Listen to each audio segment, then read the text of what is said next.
Jazangu Rabbi anasema waliokuwa wenye sifa na maisha ya kupenda kushukuru.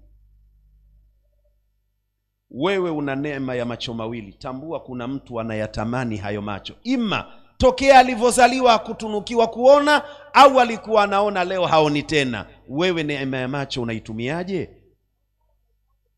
Tusiwe kama kuku.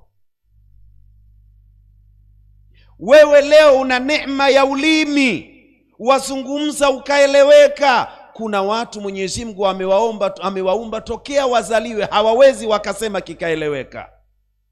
Au limetokea la kutokea. Wewe mwenye uwezo wa kusema, neema hiyo ya kusema unaitumiaje? Wewe una neema ya miguu miwili kutembea. Kuna watu huko wamezaliwa hawawezi wakatembea.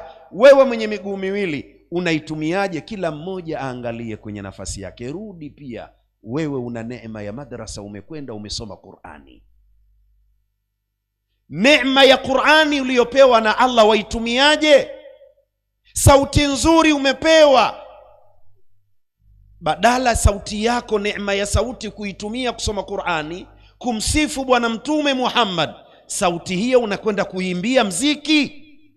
Wa qalilun min ibadi ya shakur. Tusiwe kama kuku.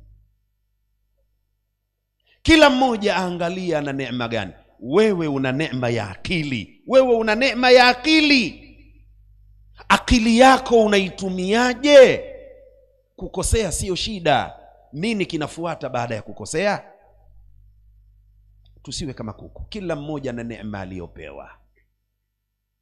Tujenge utamaduni wa kumshukuru Mwenyezi Mungu kwa kila neema.